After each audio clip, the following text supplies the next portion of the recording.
Warahmatullahi wabarakatuh. Alhamdulillah, lisan kita selalu memuji Sang Pencipta Allah. Sebagai seorang muslim, kita sangat yakin kalimat Alhamdulillah adalah kalimat penghubung antara kita dengan Sang Pencipta Allah.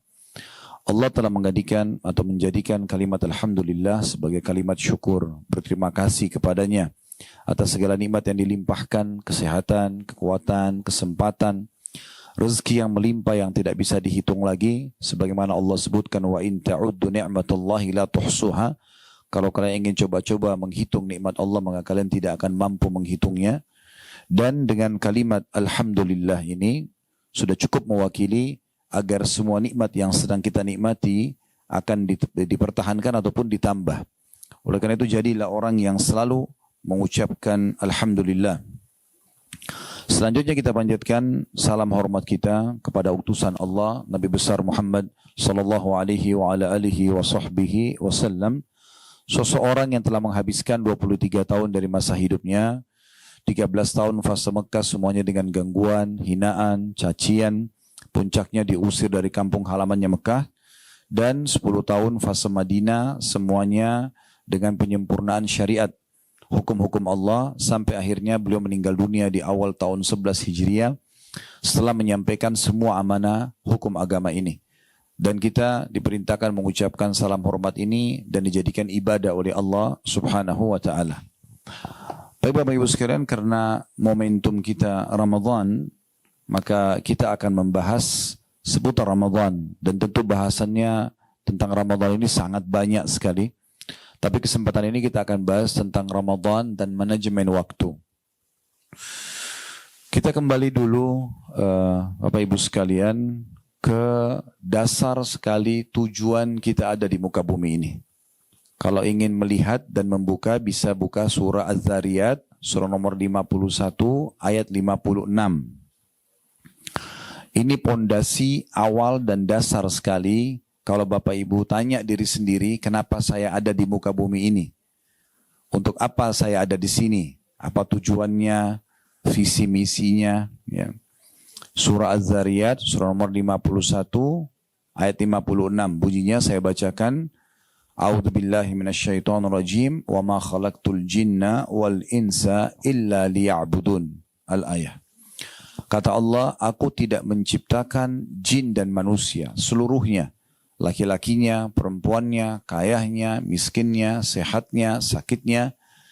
Dari suku manapun, dari belahan muka bumi ini, dimanapun, semua aku ciptakan jin dan manusia untuk beribadah kepadaku. Jadi memang ini tujuan dasar kita ada. Jadi kalau ada yang tanya, Ustaz, apakah saya diciptakan di muka bumi ini untuk sholat? Jawabannya iya. Untuk puasa, iya. Untuk zikir, baca Quran, bakti sama orang tua, jenguk orang sakit, berdoa, bersedekah, haji dan umrah, jawabannya iya. Dan tidak ada tujuan lain. Tujuan kita memang itu, untuk beribadah kepada Allah. Jadi selain daripada ini, tinggal dilihat apakah dia mubah atau haram. Kalau dia mubah seperti makan, minum, tidur, ya, mandi, maka boleh saja melengkapkan tujuan kita hidup. Tapi kalau haram, maka nggak boleh sama sekali. Jadi memang tujuan kita hidup bukan untuk minum khamr misalnya, mengganggu orang, gunjing, fitnah, memukul, mencuri, membunuh. Itu memang bukan tujuan kita. Orang kalau menjalankan agama ini, Bapak Ibu sekalian, pastikan dia akan menjadi orang yang sangat baik. Karena agama ini isinya semua kebaikan ya. Disuruh jujur, amanah, tanggung jawab, bakti sama orang tua, jenguk orang sakit, membantu orang susah, semuanya baik-baik.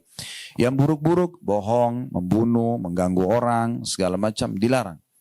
Jadi orang kalau mengikuti tujuan hidup dia fahami, oh ternyata saya ada di muka bumi ini untuk mengabdi kepada Tuhan yang satu Allah, dan isi daripada pengabdian itu, ibadah itu semuanya kebaikan, dan yang dilarang semuanya keburukan, maka akan sempurna hidupnya.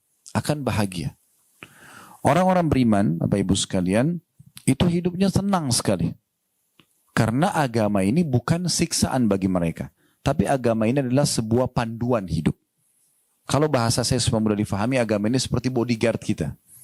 Jadi Bapak Ibu mau makan, mau minum, mau bergaul, mau bekerja, agama akan bilang, ini boleh, ini nggak boleh. Jadi agama itu manfaatnya besar sekali. Orang kalau tidak punya agama tidak terarah. Dia nggak tahu mana yang boleh, mana yang tidak boleh. Sebagaimana juga agama memandu kita kepada satu Tuhan saja.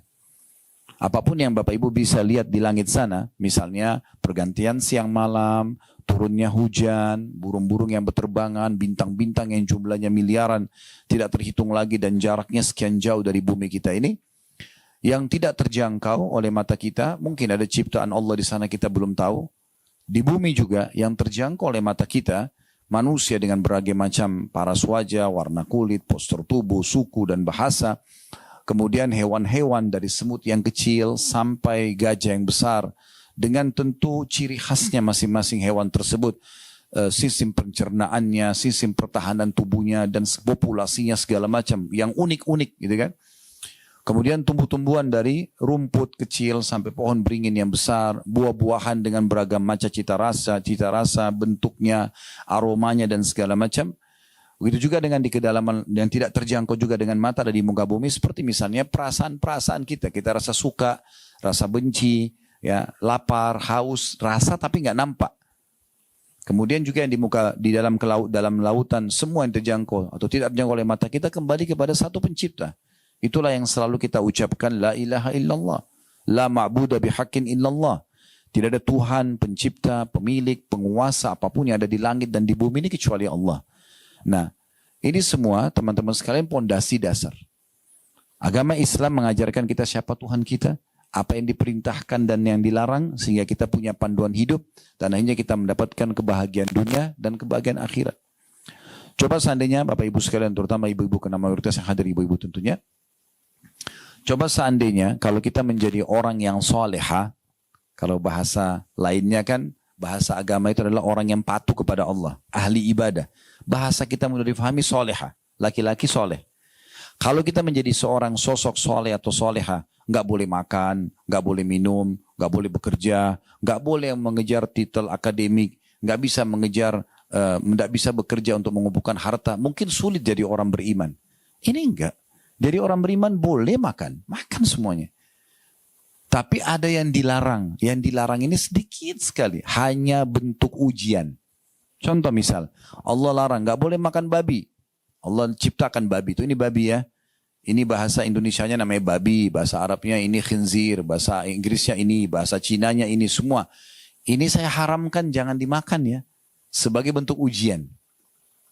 Tapi di sisi lain, Allah kan memberikan kita kebutuhan terhadap protein daging kan. Dari mana dia? Allah ganti dengan sapi, kambing, ayam, kelinci, semua hewan air halal. Artinya ada yang diharamkan tapi sedikit, hanya untuk bentuk ujian gitu. Ya. Menguji hamba ini patuh nggak sih? Gitu. Nah, yang dihalalkan banyak.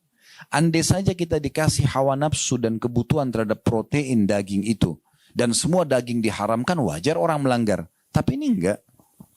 Begitu juga pada saat Allah haramkan minuman, nggak boleh minum khamar, yang memabukkan nggak boleh. Baik, Allah ganti dengan air, susu, madu, air jamu, apalah banyak yang halal-halal kan gitu. Allah berikan kita potensi suka dengan lawan jenis, ada syahwat. Kalau tidak ada syahwat, tidak ada populasi manusia. Laki-laki buat suka perempuan, perempuan suka laki-laki, terjadilah interaksi biologis. Tapi ada yang haram, zina, ada yang halal, nikah. Kalau Allah kasih kita syahwat tapi nggak dikasih solusi, itu jadi masalah. Tapi Allah kasih. Dan zina sama nikah ini bedanya cuma 5 menit. Kalimat akad saja. Saya nikahkan kamu sama anak perempuan saya Fulana binti Fulan dengan mas kawin ini. Saya laki-laki mengatakan saya terima nikahnya. Ada 2 saksi. Ada mahar, ada walinya wanita. Selesai sah. Semua orang tahu mereka akan interaksi biologis. Dan dengan adanya keinginan itu maka terjadi populasi manusia. Ini cara yang benar. Orang semua bahagia kalau melakukan interaksi biologis yang halal. Karena pasangannya orang semua tahu. Ibu pun hamil kalau hasil biologis halal. Ibu hamil ya bangga, iya nggak apa-apa. Nggak malu. Tapi kalau zina, walaupun di hotel bintang 5 ketakutan. Khawatir. Akhirnya tidak maksimal biologis yang tadi memang itu adalah potensi dalam diri kita. Anak yang lahir juga nanti tidak jelas statusnya, dikenal dengan anak zina gitu kan. Kalau hamil pun di luar nikah malu sampai terjadi aborsi misalnya.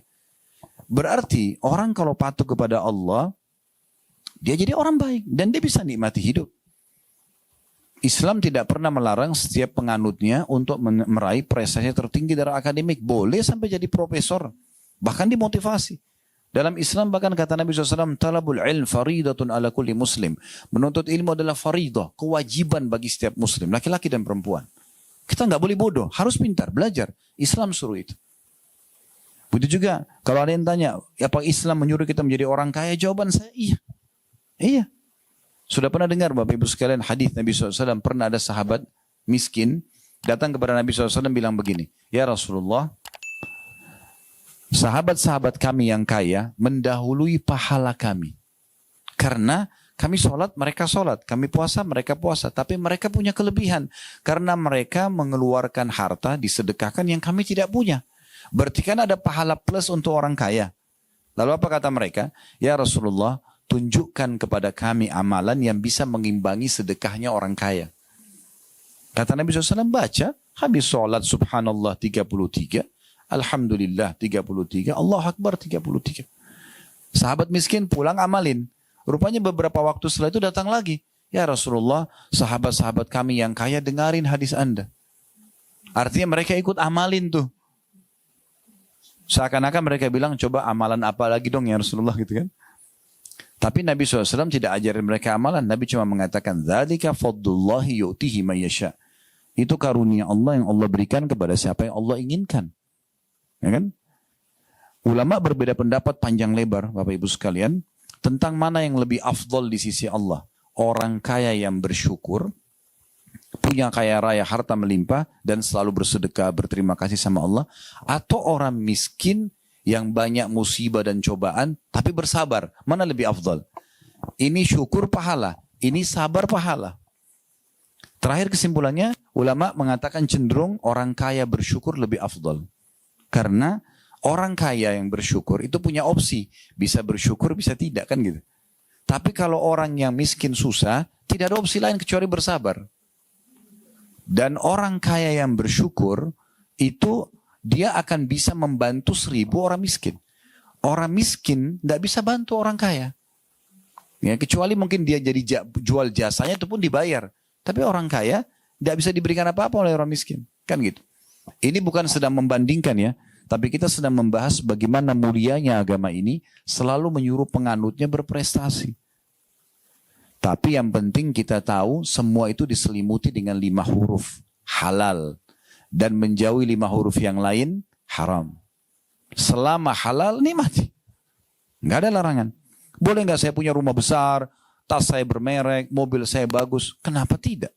Nabi SAW punya unta terbaik, punya kuda terbaik. Nabi berpoligami, punya istri, masing-masing punya rumah. Masing-masing rumah punya pembantu. Nabi SAW punya beberapa jenis pedang. Beliau punya beberapa orang pelayan khusus diri Nabi sendiri. Ada yang siapin sendalnya Nabi, ada yang siapin siwaknya Nabi. Nabi sendiri punya beberapa orang pembantu. Gak dilarang dalam Islam. Ya, kan? Boleh menikmati, yang penting jangan mubadzir. Jangan berlebihan, jangan sampai membuat kita sombong, anggap remeh orang lain, nggak boleh. Kita boleh nikmati sebagai nikmat Allah Subhanahu Wa Taala. Ya, ini penting dan tidak boleh kita anggap remeh. Garis bawah itu Bapak Ibu sekalian, bahasa Arabnya syamata. Apa itu syamata? Syamata itu kita menganggap remeh dan merendahkan orang lain karena kita sedang punya kelebihan, itu nggak boleh. Umar bin Khattab menjelaskan ini dengan membahasakan kalau seandainya di depan saya ada seorang wanita hamil, perutnya besar, lalu saya bilang, ih perutnya besar ya, saya khawatir Allah membuat perutku buncit. Karena dia menghina maksudnya. Beda kalau ada ibu hamil, oh ibu hamil ya, maksudnya memuji, nggak apa-apa. Tapi kalau kita anggap remeh nggak boleh. Jadi kalau ada orang, maaf, ngomongnya cadel atau kalau jalan pincang misalnya ya, terus jadikan bahan olok-olok, ini nggak boleh. Tapi kita kalau lihat itu ada kekurangan, kita bersyukur sama Allah. Kata Nabi SAW, siapa yang melihat kekurangan pada diri seseorang yang tidak ada pada dirinya, dia mengucapkan, Alhamdulillahilladzi afani mimma btala bihi. segala puji bagi Allah yang telah menyelamatkan aku dari apa yang diujikan kepada orang ini. Karena kita nggak pincang seperti dia, kita nggak cerdas seperti dia gitu ya. Wa faddalani ala katsirin mimma khalaqa tafdila, dan telah memberikan kepadaku kelebihan yang sangat banyak. Jadi itu ya. Berarti Islam tidak pernah melarang para penganutnya untuk berprestasi. Yang penting jangan berlebihan. Bapak Ibu boleh menikmati dunia selama halal, dan tambah satu poin juga, kebutuhan. Jangan selalu ikuti keinginan. Kalau keinginan tidak ada habisnya. Selama butuh, silakan. Islam suruh kita menikmati yang terbaik. Tapi kalau keinginan ini nggak pernah habis. Ya. Ibu-ibu kalau nunggu diskon itu habis, tidak bakal habis. Sampai hari kiamat. Oh ini kan diskon Ustaz. Oh itu diskon iya. Akan keluar diskon baru nanti. Begitu habis masanya keluar lagi nanti. Tidak pernah habis. Makanya sesuai dengan kebutuhan. Bukan keinginan. Selama kebutuhan ibu boleh nikmati. Tapi kalau keinginan sangat dekat dengan pintu mubazir. Dan tidak boleh tabzir. Ya. Kita boleh nikmatin maksimal. Tidak ada masalah. Tapi jangan mubazir. Karena Allah mengatakan innal mubazirina kanu ikhwana syayatin. Wa kana syaitanu rabbihi kafura. Sesungguhnya orang-orang yang tabzir, suka berlebihan, membuang-buang, tidak ada manfaatnya bagi dia. Ya, dia selalu berlebihan, maka itu adalah saudara-saudaranya syaitan, dan syaitan kufur kepada Tuhannya. Itu poinnya dulu. Ya, baik. Momentum Ramadan ini, Bapak Ibu sekalian, adalah momentum yang paling baik untuk kembali kepada tujuan tadi kita diciptakan. Ya, saya sering bahasakan di pengajian, saya ingatkan juga ibu-ibu di sini. Kalau Ramadan ini lembaga training terbesar di dunia untuk peningkatan skill spiritual, ya. Mungkin tidak asing bagi ibu-ibu, ada lembaga-lembaga training biasanya kita untuk meningkatkan skill spiritual, ya, pelatihan, ya. Kita bayar mahal, perusahaan-perusahaan kadang-kadang ikuti pegawainya bayar mahal. Kenapa? Trainernya bagus, staffnya bagus, yang digunakan multimedia juga bagus, kita diharapkan outputnya bagus, kan begitu. Itu poinnya. Tapi di sini Ramadan itu trainernya Allah Subhanahu wa taala. Para stafnya malaikat, dan tidak ada lembaga training sebesar Ramadan dari sisi pengikutnya. Lembaga training yang ikut 100.000 orang. Tapi kalau Ramadan ini seluruh umat Islam di seluruh benua, kita tidak bicara lagi per kota, ya, per desa itu terlalu besar. Per benua aja. Di benua Eropa, di benua Amerika, di Afrika, di Asia, di Australia. Di mana saja ibu pergi sekarang, ibu akan dapatkan semua muslim yang sudah balik sama. Mulai azan subuh sampai azan maghrib puasa. Puasa itu apa? Nahan diri dari semua apa yang Allah larang. Yang halal aja, makan, minum kan halal. Biologi suami istri halal. Tapi sekarang ditahan, tidak boleh. Sebagai ujian dari Allah. Semua orang lakukan itu. Ya? Semua orang sibuk. Yang mungkin tadinya tidak mengenal Al-Quran mulai baca Al-Quran, yang mungkin tidak hadir di pengajian mulai ikut pengajian, yang mungkin jarang berdoa sekarang berdoa, yang mungkin jarang bersedekah sekarang kejar karena ingin buka puasain orang misalnya, yang mungkin belum pernah umroh mungkin mau mengejar pahala umroh Ramadan karena pahalanya sama dengan haji bersama Nabi, dan sekian banyak gitu yang kita lakukan. Dan luar biasanya Ramadan ini, kembali kepada tujuan kita, semua pelanggaran agama umumnya ditinggalkan. Orang kalau mau buat dosa, puasa loh. Kita ingatkan diri kita atau teman-teman di sebelah kita ingatkan. Bahkan umat muslim dan muslimah sendiri yang mungkin selama selain Ramadan tidak pernah ingatkan pelanggaran agama yang terjadi pada saudaranya, saat ini dia ingatkan. Bahkan mungkin dia merasa sayangnya kenapa orang itu nggak puasa, sayangnya kenapa orang itu begini dan begitu. Itu Ramadan. Ini lembaga training yang luar biasa, gratis. Ya.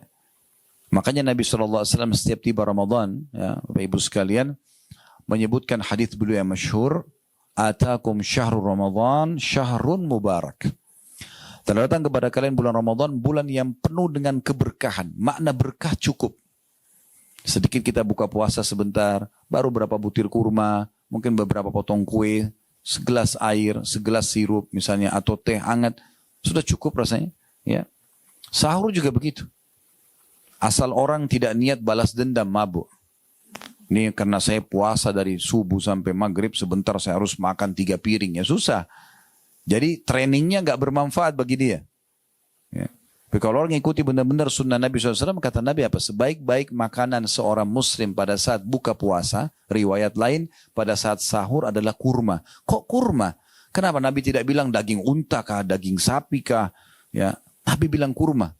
Saya ikutin cuplikan seorang dokter di Mesir, tapi sayangnya dalam bahasa Arab ya. Saya juga belum menemukan ada terjemahan teksnya. Dokter ini dokter spesialis dan di Mesir, dan beliau sekarang di channelnya cukup banyak, jutaan juga followernya. Namanya Dr. Abdul Daim. Salah satu survei beliau, Dr. Abdul Daim ini mengadakan survei tentang hadis Nabi SAW, kenapa Nabi suruh makan kurma setiap pagi 7 butir. Walaupun kurma ajwa ya. Kan kata Nabi SAW, siapa yang makan kurma ajwa Madinah 7 butir di pagi hari, maka dia akan selamat dari semua jenis racun dan sihir. Ya. Makanya waktu corona kemarin kami buat materi khusus corona dan solusinya. Di antaranya kami bahas tentang pentingnya setiap orang konsumsi kurma, gitu kan. Dan Syekh bin Baz rahimahullah, seorang ulama Saudi, mengatakan kalau yang tidak bisa dapat kurma ajwa Madinah, dia boleh konsumsi kurma apa saja. Nah, tapi Dr. Abdul Daim mengadakan penelitian internasional ya dari beberapa kampus-kampus di Eropa yang mengadakan penelitian tentang buah kurma, ya. Karena bagi mereka unik kurma ini, buah yang paling panjang umurnya, jarang rusak, gitu kan. Maka mereka adakan penelitian, ternyata kurma itu, 1 butir kurma kalau Bapak Ibu konsumsi, sudah memenuhi 7% dari kebutuhan kalori tubuh kita. Jadi kalau kita makan 7 butir, berarti sudah 49%. Tinggal kita isi setengahnya lagi sudah cukup untuk kita hidup seharian. Makanya luar biasa, Ramadan mengajarkan juga itu, buka puasa dengan kurma, ya. Kemudian sahur juga dengan, bukan tidak boleh makan yang lainnya, boleh. Tapi ini menandakan bagaimana ya kita dianjurkan untuk ya Ramadan ini menjadi bulan yang luar biasa untuk pelatihan kita. Baik, saya akan coba lanjutkan dulu hadisnya. Kata Nabi SAW, bulan yang penuh dengan berkah, iftarallahu alaikum siyamah. Allah memerintahkan kalian untuk mengerjakan puasa di dalamnya. Ya.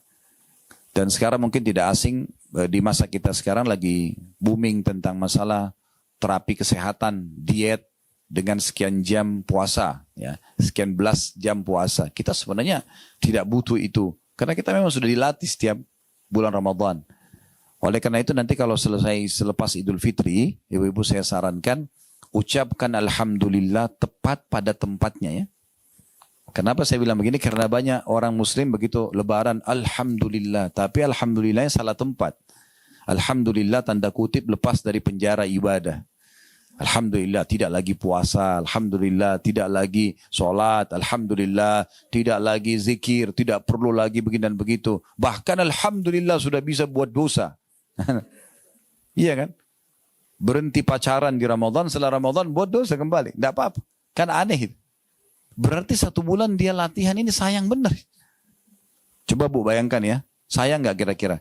Kita 1 bulan ini, kalau kita 30 hari, tiap hari puasa. Setelah itu ibu nggak pernah puasa. Kan eman benar ya. Perut kita sudah terbiasa, tenggorokan sudah terbiasa. Kalau ibu mulai puasa ini dengan beban, aduh puasa 1 bulan, kayaknya sulit. Jadi sulit. Tapi kalau kita nikmati aja, walaupun kita tidak sahur, cuma sempat minum segelas air, bisa kok. Niat. Innamal a'malu binniyat. Niat itu sugesti. Kalau kita niatnya memang tahan sampai buka puasa pun tidak ada masalah. Saya coba lakukan di Ramadan dan sudah berapa tahun saya jalankan Bapak Ibu sekalian, makan cuma sekali. Buka puasa dengan kurma dan air putih, sholat maghrib. Pulang kalau butuh makan. Kalau tidak habis terawih, makan. Sahur cuma minum air putih, makan mungkin kurma berapa butir, selesai. Dan Alhamdulillah, aman-aman saja gitu. Kalau orang niatnya, wow saya kayaknya kalau nggak makan 20 piring ini lapar. Ya udah gitu sugestinya soalnya. Saya kalau nggak minum banyak nanti jam 11 saya haus. Karena dia patok jam 11 benar hausnya. Kan begitu niatnya. Tergantung niatnya. Innamal a'malu binniyat kata Nabi SAW. Semua sesuai dengan niatnya. Bukan cuma dalam ibadah. Dalam realita kehidupan kita juga seperti itu. Ya. Lalu kata Nabi SAW. Jadi jangan jadikan puasa ini beban ya. Jadikan ini adalah sebuah ya training. Ini puasa Bu. Adalah training kesehatan yang luar biasa. Luar biasa. Kalau kita hitung 12 bulan dalam 1 tahun, 11 bulan ibu bebas makan dan minum apa saja. Ya kan? Oke ada puasa sunnah, betul. Tapi kan sunnah pilihan. Boleh puasa, boleh enggak kan? Sekarang anggap ada orang muslim dan muslimah tidak puasa selama 11 bulan. Nah 11 bulan itu makan, minum semuanya. Yang pedas, yang asin, yang manis, semuanya dicampur. Ini kalau badan kita robot nih, mesin rusak. Ya. Ya. Bahkan kadang-kadang kita di Indonesia Masya Allah sudah malam pun masih nasi goreng, masih ya yang berat-berat. Nah kan, tapi itu halal saja kan gitu. Cuma masalahnya kalau badan kita ini mesin kan butuh servis. Seperti mobil butuh servis. Ramadan ini servisnya 1 bulan ini. Makanya ibu kalau pas lebaran nanti 1 Syawal, kita kan sudah lama nih sebulan gak makan pagi. Silaturahim keluarga makan. Baru makan sedikit ketupot sudah kenyang. Kenapa? Ususnya sudah bagus. Jangan dirusak lagi.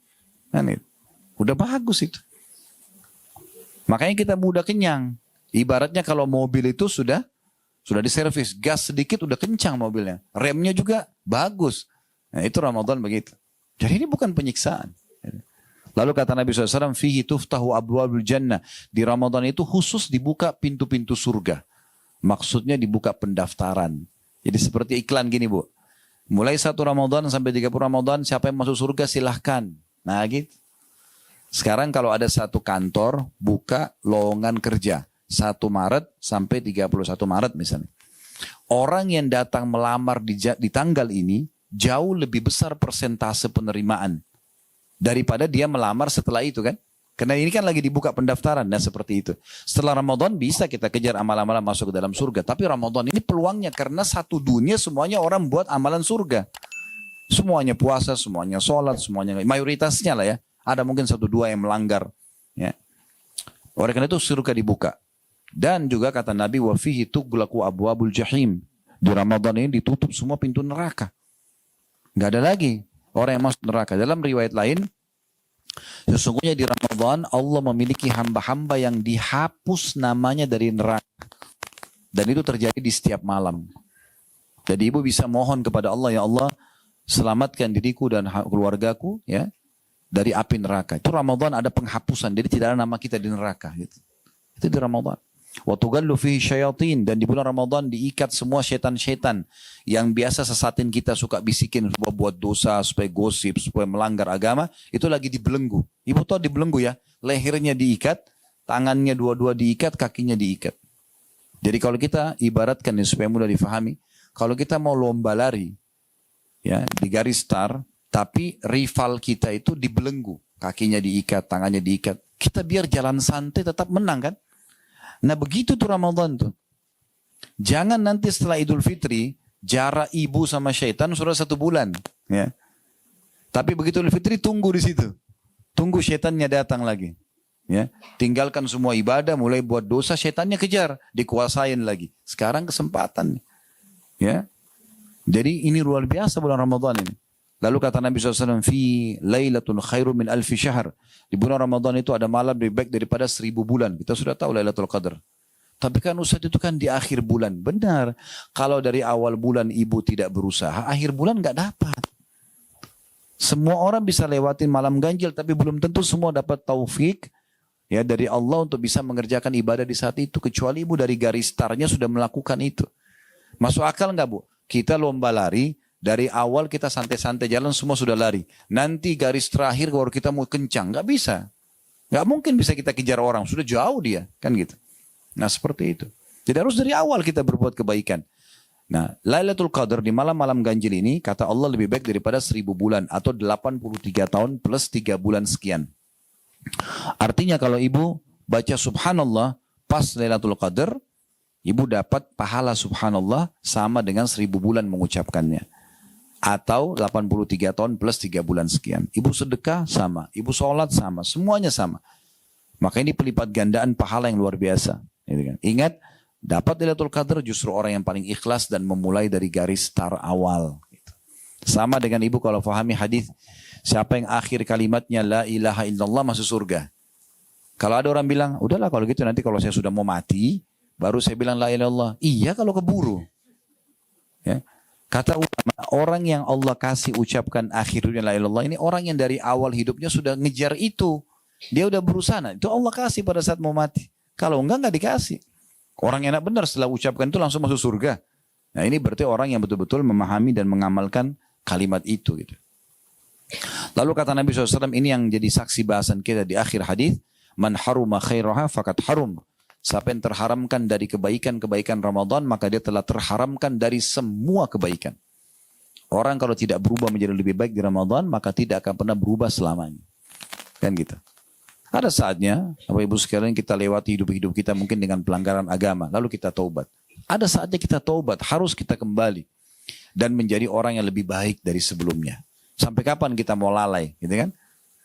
Ibu kalau sudah benar pernah dengar, alhamdulillah. Kalau belum pernah dengar, perlu ibu tahu ini hadisnya. Pernah di zaman Nabi Muhammad SAW, Bu, ada 3 orang masuk Islam dari salah satu suku Arab. Kebetulan 3-tiganya tinggal di rumahnya Talha bin Ubaidillah radhiyallahu anhu, sahabat Nabi yang masuk surga ini. Lalu Talha ini menceritakan 3 orang ini setelah masuk Islam berjalan waktu, orang yang pertama ikut perang, jihad, mati syahid. Sebulan kemudian atau sepekan kemudian, beberapa waktu kemudian tepatnya beberapa waktu setelah itu, terjadi lagi panggilan jihad, orang yang kedua ikut mati syahid juga.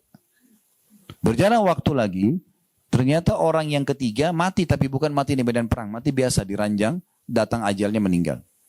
Tapi uniknya Talha bin Ubaidillah mimpi, ya ini dalam hadis sahih mimpi, Allah perlihatkan dia orang yang paling depan di surga, yang paling bagus fasilitasnya justru orang yang mati terakhir. Lalu di belakangnya orang yang mati yang kedua, lalu orang yang mati syahid pertama itu yang paling belakang. Dia bingung, kok bisa? Dalam pikirannya Talha ini harusnya orang yang mati syahid pertama yang paling tinggi derajatnya. Karena lebih dulu meninggal di jalan Allah gitu. Maka dia kena penasaran, subuh-subuh habis sholat tanya kepada Nabi, ya Rasulullah, ini gimana ceritanya? Saya mimpi begini nih. Kata Nabi SAW, kenapa kau hairan hai Talha? Bagaimana kau bisa melalaikan sholatnya orang yang mati terakhir yang selisih berapa hari itu dengan orang yang mati lebih dulu?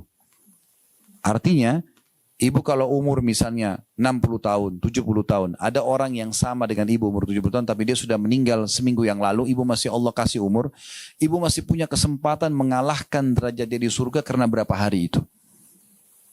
Jadi jangan sia-siakan kesempatan itu.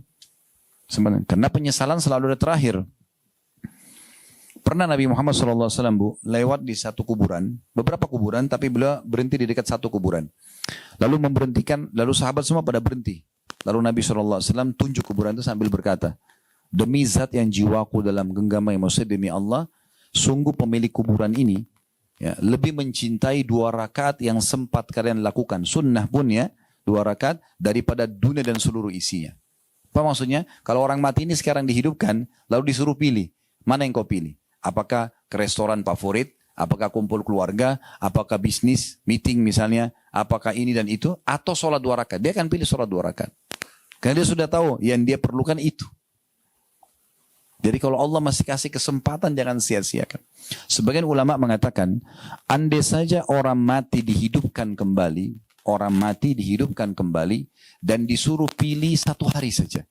1 hari dia hidup lagi, kemudian dia mati. Dia akan pilih 1 hari itu di Ramadan. Nah, ibu, maaf, Allah masih sampaikan Ramadan. Berapa banyak orang yang sekarang di Ramadan ini masih sama kita Ramadan lalu, sekarang sudah tidak ada. Jangan sia-siakan itu. Ya, mumpung ada kesempatan. Sekarang kita masuk ke inti judul kita. Kan saya tadi kasih judul Ramadan dan manajemen waktu ya. Kita sudah jelasin dasar sekali pondasinya kenapa kita diciptakan memang untuk mengabdi dan ibadah kepada Allah. Kita sudah jelaskan juga poin selanjutnya. Ternyata ibadah taat kepada Allah itu indah sekali. Karena kita bisa nikmati apa saja yang penting halal gitu kan. Dan ada yang haram tapi sedikit misalnya. Kita juga sudah jelaskan bagaimana sebenarnya Ramadan ini adalah momentum yang sangat tepat ya untuk orang kembali kepada tujuan utama dia diciptakan. Sehingga dia berubah menjadi orang yang baik. Bahasa kita lebih soleh dan lebih soleha. Sehingga nanti kalaupun dia punya dosa sudah bisa dimaafkan dengan taubat. Kalau dia punya amal soleh tinggal ditambah ya secara kuantitas dan kualitasnya. Gitu ya. Sekarang kita bicara tentang masalah manajemen waktu. Bapak Ibu sekalian, betul-betul waktu ini mahal sekali ya. Mahal sekali. Mungkin kita sudah hafal semua. Saya sengaja pilih surah ini karena surah ini surah yang dihafal oleh semua muslim. Surah Al-Asr. Ya. A'udzubillahi minasyaitonirrajim. Bismillahirrahmanirrahim. Ya. Wal asri innal insana lafi khusr. Illa alladhina amanu wa amilus salihati wa tawasaw bil haqqi wa tawasaw bis sabr. Coba kita lihat 3 ayat ini ya. Wal asr, ini artinya demi waktu kalian, kata Allah. Allah bersumpah. Maksudnya demi waktu kalian di dunia. Selama di dunia, demi waktu kalian. Terjemahannya adalah, atau tafsirnya, maksimalkan. Jangan sampai luput. Ya. Innal insana lafi khusr, karena semasa hidup waktu-waktu di dunia banyak manusia yang rugi. Rugi mereka karena waktu mereka terbuang-buang begitu saja. Omong kosong, gosipin orang, dosa, tidak ada manfaatnya. Nggak ada, dia rugi gitu. Lalu Allah mengatakan illal ladzina amanu wa amilus shalihat, kecuali orang yang beriman dan beramal saleh, karena mereka isi dari ibadah ke ibadah, dari ibadah ke ibadah gitu kan. Habis sedekah, sedekah apa lagi, habis zikir, zikir apa lagi, habis baca Quran, Quran apa lagi, habis sholat, sholat apa lagi. Jadi selalu dari ibadah ke ibadah. Itu orang-orang beriman, itu yang tidak rugi waktunya. Lalu Allah bilang watawasaw bil haqqi, saling mewasiatkan kebenaran ini, saling mengingatkan watawasaw bis sabr, dan saling mewasiatkan untuk sabar. Memang sabar Bu ya. Jadi sabar itu ada 3 hal ya. Sabar dalam mengerjakan ketaatan, untuk duduk di majelis ilmu begini butuh sabar. Puasa, tahan lapar haus butuh sabar. Sholat tarawih butuh sabar. Baca Quran butuh sabar. Zikir, umroh, haji butuh sabar. Yang kedua, sabar dalam meninggalkan dosa. Kita semua pasti punya peluang buat dosa. Siapa di antara kita tidak punya peluang berzina, berbohong, menipu, mengambil hak orang? Semua punya peluang. Tapi di saat ada peluang itu, kita sabar. Oh enggak, ini Allah haramkan. Agama enggak bolehkan, kita tinggalkan. Itu sabar, butuh kesabaran. Yang ketiga, sabar terhadap ujian harian. Sakit, gangguan orang, segala macam. Itu biasa terjadi. Semua orang pasti akan melalui itu. Siapa di sini, ibu-ibu sekalian, yang tidak pernah digunjing oleh orang lain? Ada? Coba angkat tangan, saya kasih mikrofon cerita pengalamannya. Oh, saya seumur hidup nggak pernah digosipin orang. Ada? Ada orang di sini nggak pernah difitnah oleh orang lain? Ada? Atau ada orang tidak pernah sakit gigi, sakit kepala, keseleo? Ya? Ada? Ya? Ada orang nggak di sini? Semua orang yang utang sama dia bayar, ada? Coba bilang mana? Kita cerita pengalamannya karena ini unik ini kalau. Tapi ada saja orang yang tidak bayar kan? Terus kita jengkel. Semua orang alami itu. Itulah ujiannya. Semua orang melalui masalah-masalah itu. Nah, butuh kesabaran. Karena kalau tidak ada ujian, tidak ada pahala sabar. Kan gitu. Sebagaimana juga kalau tidak ada nikmat, tidak ada pahala syukur kan begitu. Nah, itu poin yang harus digarisbawahi. Baik. Nah, di sini dari ayat ini, dari surah Al-Asr ini, kita hubungkan dengan Ramadan. Ramadan ini mengajarkan kita untuk bagaimana betul-betul memanage waktu kita dengan benar. Ya, kapan kita makan, apa yang harus kita makan, gitu kan? Bagaimana kita mengatur antara Ramadan, puasa kita dengan pekerjaan, ya, ibu-ibu dengan kesibukannya, suaminya ibu mungkin dengan kesibukannya, ya, anak-anak dengan studinya, sekolahnya. Ini di manage ini. Oh, ternyata lagi puasa nggak ada masalah, semua bisa berjalan kan gitu. Kalau ibu sudah tahu, alhamdulillah. Kalau belum tahu, saya perlu ingatkan. Syariat puasa Ramadan ini, itu diperintahkan di tahun 2 Hijriah. Pas tahun kedua Nabi hijrah ke Madinah. Kita kan berada di tahun 1444 Hijriah ya. Tahun 2 Hijriah, itu Nabi SAW hijrah ke Madinah, lalu disyariatkan pertama kali puasa Ramadan. Selama di Mekah 13 tahun belum ada puasa Ramadan. Nanti tahun 2 Hijriah. Dan pas diperintahkan puasa Ramadan, pada saat itu disyariatkan juga perang Badr. Kalau pernah dengar perang Badr itu terjadi di tanggal 15 Ramadan. Ya. 17 Ramadan ya. Itu di tahun 2 Hijriah. Jadi sahabat itu lagi ke medan perang, ya ada yang jalan kaki. Madinah Badr itu jaraknya 183 km. Naik mobil aja kecepatan 100 km mungkin bisa 2 jaman lah ya. Zaman dulu itu jauh, orang pakai kuda, pakai unta, udara panas. Juga ada yang jalan kaki. Jauh banget tuh jalan kakinya ya. Dari sini mungkin lewat Bandung kali ya. Melebih. Jalan kaki itu. Jauh banget itu. Tapi orang puasa. Kenapa? Karena mereka tidak jadikan sebagai beban. Mereka nikmati saja ya. Tergantung orang mau memanage waktunya seperti apa. Ada manajemen makanan, waktu makanan, minuman, pekerjaan, aktivitas umumnya. Tidak mengganggu semua itu. Ya. Jadi nggak benar kalau Ramadan ada orang malas-malasan tuh nggak benar. Nggak benar. Di Ramadan ini Bu, karena kita nggak ada sarapan, nggak ada makan siang, waktu kita lebih panjang. Karena kan biasa orang sarapan, makan waktu, ambil waktu ya, setengah jam, 1 jam, belum persiapannya, belum duduk ngobrol, belum makan. Makan siang, ada orang sampai habisin 2-3 jam. Ya, cari restoran yang dia suka, mungkin sedikit jauh, kemudian dia makan, ngobrol sama teman-temannya, sama keluarganya, kan banyak. Tapi ini betul-betul tidak ada nih. 1 bulan tidak ada sarapan, tidak ada makan siang. Waktu kita panjang banget ini, luar biasa gitu, keberkahan. Nah di sini kita diajarkan untuk supaya memaksimalkan waktu itu. Perhatikan sabda Nabi SAW dalam hadis riwayat Bukhari Muslim, ni'matani magbunun fihima kathiru minan nas. Ada 2 nikmat yang banyak luput dari orang-orang. As-sihhatu, kesehatan, wal faraq, dan waktu luang. Ya. Jadi kalau ibu lagi ada waktu luang kayak Ramadan ini, ibu gunakan maksimal. Yang belum bisa baca Quran, maaf, belajar Al-Quran, makharij hurufnya, panggil guru, belajar, ikut online. Yang sudah ngaji, belajar tafsirnya, tadabbur ayat, gitu kan. Ikut dalam majelis ilmu misalnya. Diisi gitu, dengan hal-hal yang positif. Jangan ibu pada saat ada waktu lowong, ini lagi santai, misalnya kemudian buka kontak, cari siapa temannya yang sedang bermasalah. Lalu kemudian WA, Assalamualaikum. Ada masalah apa? Curhat aja. Kenapa cari masalah ini? Kenapa mau dengar masalahnya orang? Masalah kita aja masih banyak gitu kan. Nggak usah jadi pahlawan.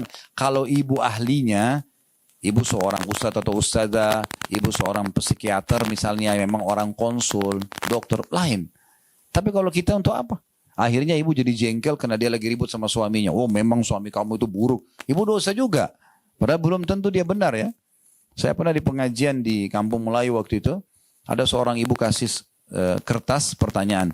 Suami saya begini-begini. Semuanya salah suaminya. Terakhir, boleh nggak saya minta cerai? Saya bilang, kalau seperti yang ibu sampaikan, ibu sudah halal minta cerai. Karena suaminya nggak kasih nafkah, suaminya nggak pulang ke rumah, suaminya ini dan itu, macam-macam. Subhanallah, setengah jam setelah saya pulang taklim, ada satu bapak telepon saya. Entah tahu nomor saya dari mana gitu. Assalamualaikum warahmatullahi wabarakatuh. Saya jawab, Waalaikumsalam warahmatullahi wabarakatuh. Ini Ustaz Khalid ya? Iya. Saya Fulan, sebut nama beliau gitu. Baik, kenapa Pak? Ada yang bisa saya bantu? Tadi di Ustaz di pengajian ada seorang ibu nanya begini nggak? Saya bilang pertanyaan banyak. Tapi sepertinya ada ke sana tadi, karena pertanyaan memang banyak. Terus dia bilang, itu istri saya Ustaz, dia nggak benar. Saya udah kasih nafkah, saya udah kasih begini, saya udah begini, saya begini. Dia bohong aja itu. Kalau Ustaz mau saya lihatkan buktinya. Saya bilang nggak usah. Bapak selesaikan aja sendiri. Mau ke pengadilan silakan. Yang penting saya sudah jelaskan hukumnya. Kalau ibu benar dia punya hak. Kalau ibu salah berarti dia berdosa. Kan tidak boleh kata Nabi SAW. Ya, istri manapun yang minta cerai tanpa udzur maka haram baginya bau surga kan gitu. Jadi nggak boleh. Harus ada alasannya syar'i. Boleh. Nggak boleh sembarangan gitu. Itu contohnya. Jadi kalau ada waktu lowong jangan dipakai untuk terima curhatan orang. Ya. Dan kita perlu tahu Bu ya, ibu perlu garis bawahi untuk ya berbicara dengan ahlinya, misalnya sama ustadz atau ustadzah, atau itu kalau masalah agama atau masalah penyakit misalnya sama dokter, ingat konsultasi bukan curhat. Ya. Apa itu konsultasi? Ustadz, suami saya ucapin kalimat cerai jatuh nggak? Itu konsultasi. Kita jelasin, ustaznya jelasin. Oh kalau dia dalam kondisi sadar jatuh Bu, selesai. Ustadz saya mau cerita dulu ya. Nih ceritanya bulan lalu, panjang tuh dari bulan lalu. 30 hari pulang, mundur ke belakang, semua masalahnya baru terakhir jatuh nggak tolaknya. Kenapa nggak ini aja? Curhat itu Bu, hanya kepada Sang Pencipta Allah. Ibu mau tenang, dengarin saran saya. Ada masalah apapun, wudu, pakai mukena, sujud. Jangan angkat kepala dari sujud kecuali sudah tuangkan semua sama Allah. Ya Allah saya sakit, ya Allah suami saya begini, ya Allah anak saya. Sama Allah, biarin Allah karena yang ciptakan kita Allah, yang ciptakan masalah itu Allah, yang bisa berikan solusi hanya Allah. Sebagaimana nikmat juga kalau ada, yang ciptakan kita Allah, yang ciptakan nikmat itu Allah, yang bisa pertahankan hanya Allah. Kenapa harus kembali kepada selain Allah? Kalau pernah dengar nama ini, alhamdulillah. Kalau belum dengar, ada satu ulama tabi'in. Tabi'in ini generasi setelah sahabat ya. Namanya Sufyan Ats-Tsauri rahimahullah. Beliau tinggal di Mekah dulu. muridnya Abdullah bin Umar radhiyallahu anhuma. Orang ini dikenal dengan dapat julukan Sajjad. Suka sekali sujud orangnya. Dikatakan dia punya masalah apapun, walaupun kecil sampai masalah besar, pasti sujud dan tidak mau angkat kecuali sudah dituangkan semua sama Allah. Udah. Jadi Allah akan selesaikan.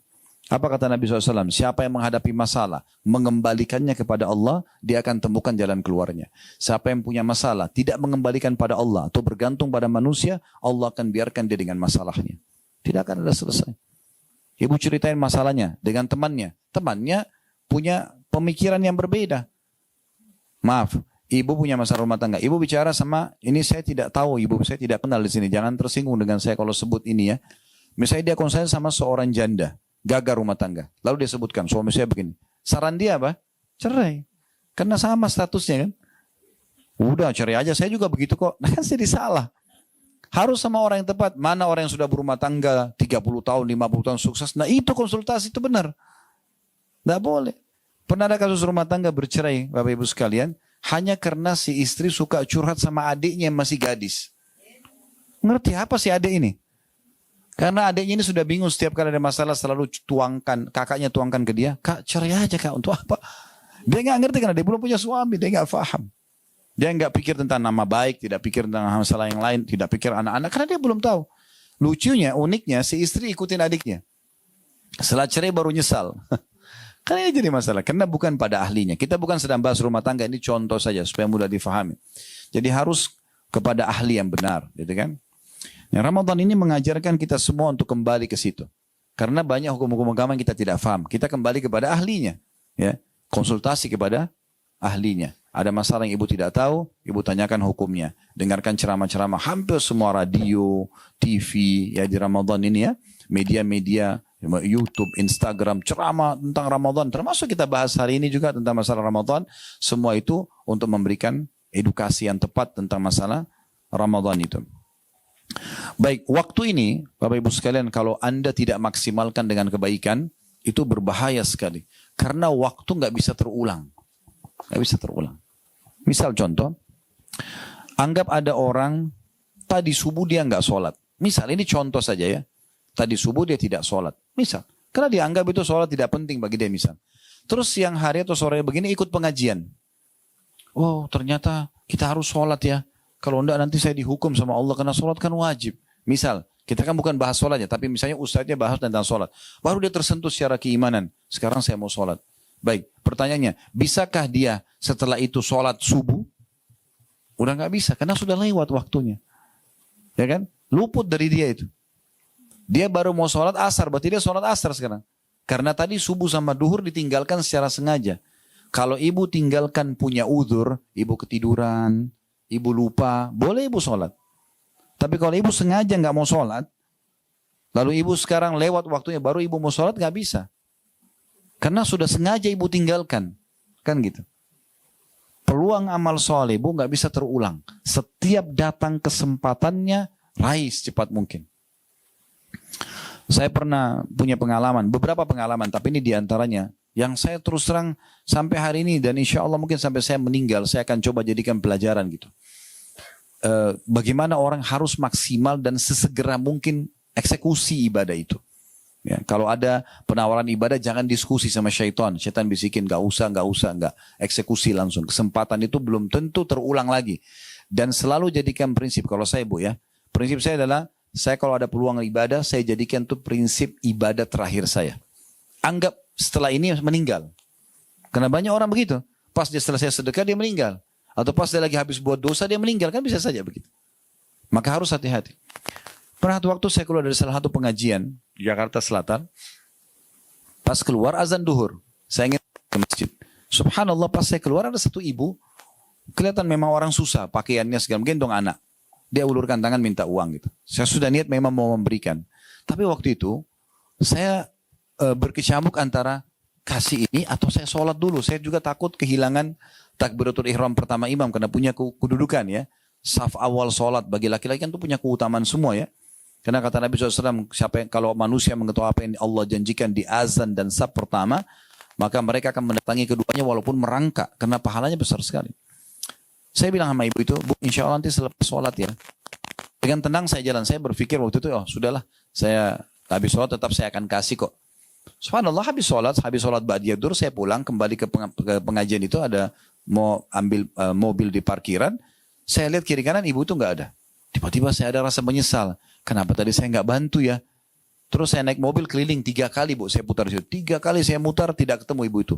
Lalu saya subhanallah jadikan bahan introspeksi sendiri. Saya bilang, subhanallah apa susahnya Khalid tadi, korek kantong keluarin uang selesai.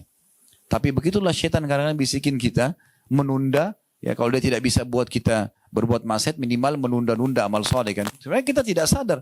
Tapi subhanallah, ibu itu sudah sulit saya temui. Mungkin saya tidak akan temui sampai kapanpun. Karena memang orangnya tidak tahu di mana.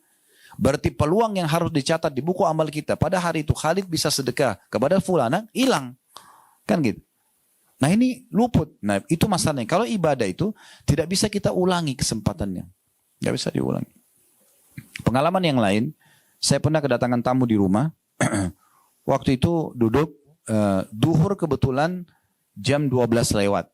Karena ada waktu di mana duhur itu mundur ya. Saya tidak sempat ikuti waktu pada saat itu. Kalau sekarang saya sudah selalu ikutin jam supaya lebih tepat.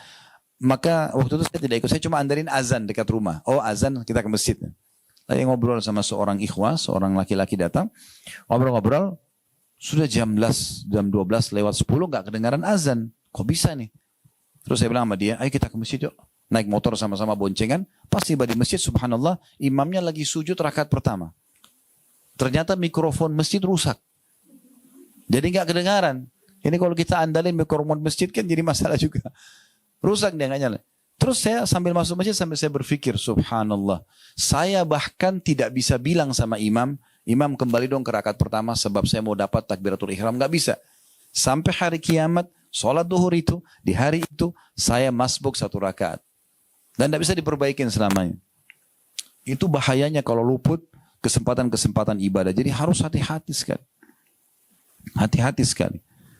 Ibnu Mas'ud berkata, sahabat Nabi tentang waktu ini, ma nadimtu ala syai'in nadmi ala yaumin gharabat syamsuhu naqasa fihi ajali walam yuzid fihi amali.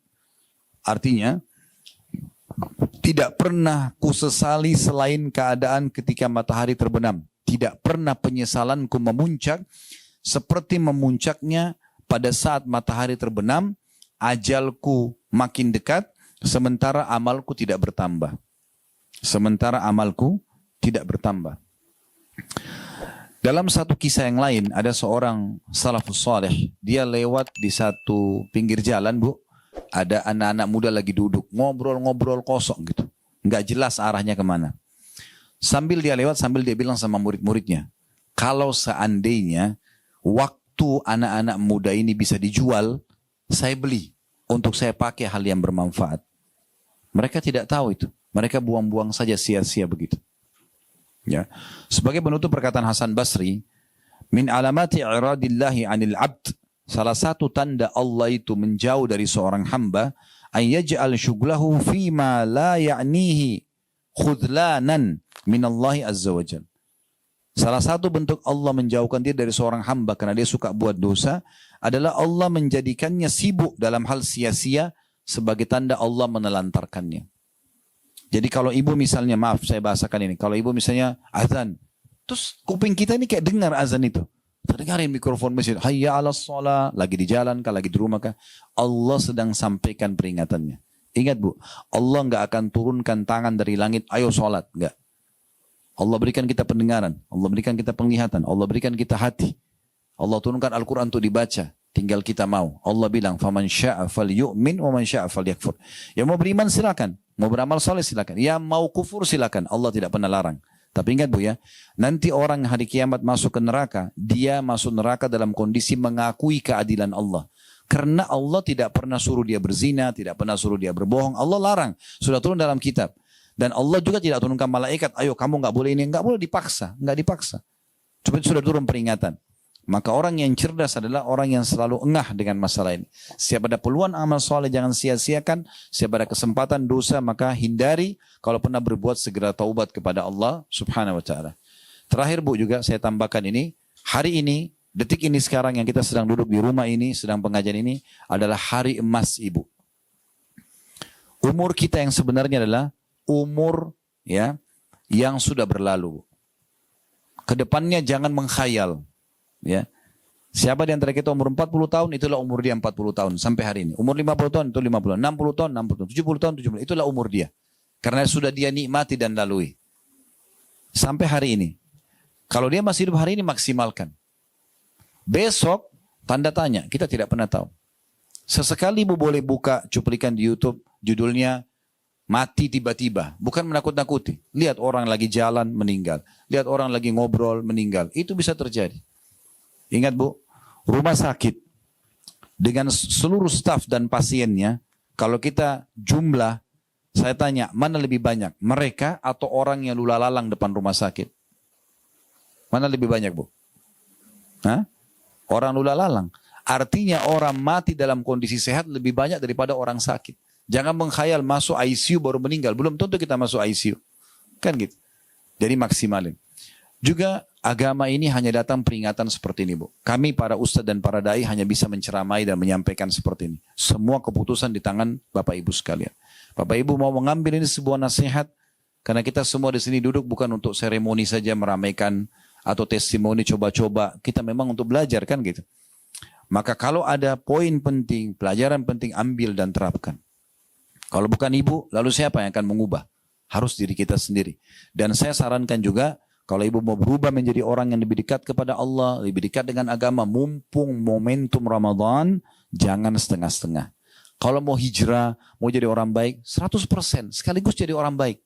Jangan dicicil-cicil. Ya. Sekaligus jadi orang baik. Tadi tidak sholat, sholat sekarang. Kalaupun wajib sama sunnah, kerjakan semua. Gitu kan? Kerjakan semua, jangan setengah-setengah. Tadinya enggak puasa, sekarang puasa full. Tadinya tidak pernah baca Quran, tidak pernah, sekarang full. Gitu kan? Dan juga poin penting, jangan pernah wariskan keburukan kepada anak-anak kita. Jangan bilang Bu, enggak apa-apa nak, dulu ibu juga hamil di luar nikah, kamu juga enggak apa-apa. Kenapa wariskan keburukan? Kenapa enggak balas kekurangan kita dulu sekarang dengan kebaikan? Kalau kita kenal Quran di umur 30-40 tahun, anak kita kalau perlu 10 tahun sudah hafal Quran. Tutupi kekurangan kita di situ. Jangan wariskan keburukan. Sayang sekali. Saya pernah datangi satu keluarga kami, duduk ngobrol. Saya nasihatin anak-anaknya waktu itu, karena duduk ngobrol. Ayo kita ngobrol yuk, dengan agama nasihat. Panjang lebar kami nasihatin. Setelah kami nasihatin, saya pamit mau ke belakang, keluar gitu. Keluar ibunya sama keluarganya. Lalu kemudian menyampaikan sesuatu yang betul-betul membantah semua apa yang kami nasihatin tadi. Kami nasihatin tadi, jangan bergaul bebas. Kalau orang tidak pacaran itu nanti akan dapat pasangan juga yang tidak pacaran. Begitu. Kalau kita berzina, datang juga pasangan kita berzina. Begitu nanti. Orang baik kan untuk orang baik. Orang buruk untuk orang buruk. Begitu Allah bilang dalam Al-Quran. Kecuali kita sudah taubat ya. Jadi susah. Ya. Kalau kita tidak terapkan dari awal itu. Susah sih. Ibunya keluar lalu ibunya mengatakan, nak mana pacarmu, kenapa nggak datang? Kenapa nggak keluar? Kenapa kau nggak cari kakak angkatanmu? Kenapa begini? Loh, yang tadi kami nasihatin panjang lebar ini hilang begitu saja dengan 1-2 penawaran dari ibunya gitu. Ini kenapa mewariskan keburukan? Kenapa nggak kebaikan? Jadi setelah kita jadi baik, wariskan juga kebaikan itu insya Allah kepada orang-orang sekitar, terutama anak-anak dan pasangan kita insya Allah. Mudah-mudahan Allah SWT memberkahi ya. Dan jangan lupa juga di Ramadan doa mustajab, apapun yang ibu inginkan, sampaikan. Ini menjelang juga buka puasa, waktu-waktu yang diterima sama Allah, semua hajat-hajat kita sampaikan. Ingat Bu, memohon kepada Allah Subhanahu wa taala agar nikmat dipertahankan jauh lebih afdal daripada musibah sudah datang baru kita minta solusi ya. Jadi ibu lagi sehat nih sekarang, ibu lagi banyak harta melimpah. Ibu bilang ya Allah berkahi, ya Allah tambahkan. Itu lebih afdal daripada ibu sakit baru ibu bilang sembuhin saya ya Allah. Jadi tidak ada alasan untuk tidak berdoa pada saat kita lagi lapang. Dan kata Nabi SAW, kenali Tuhanmu pada saat engkau lapang, Tuhanmu akan kenali kau pada saat kamu lagi susah. Kalau kita lagi susah, ibu mau Allah berikan solusi, justru pada saat lapang seperti sekarang, kita banyak ibadah kepada Allah Subhanahu Wa Taala. Ini bahasan kita insya Allah. Bapak Ibu yang berminat untuk partisipasi di kegiatan sosial, kami punya yayasan sedekah kreatif namanya. Di antaranya program di Ramadan ini kami ada menyebarluaskan buka puasa. Ya, kemarin sudah habis 1 ton kurma. Alhamdulillah dibagikan ke banyak masjid dan pesantren. Sekarang kami buka 1 ton lagi, yang kedua. Jadi 10.000 kilo. Disebarkan ke pesantren, masjid-masjid.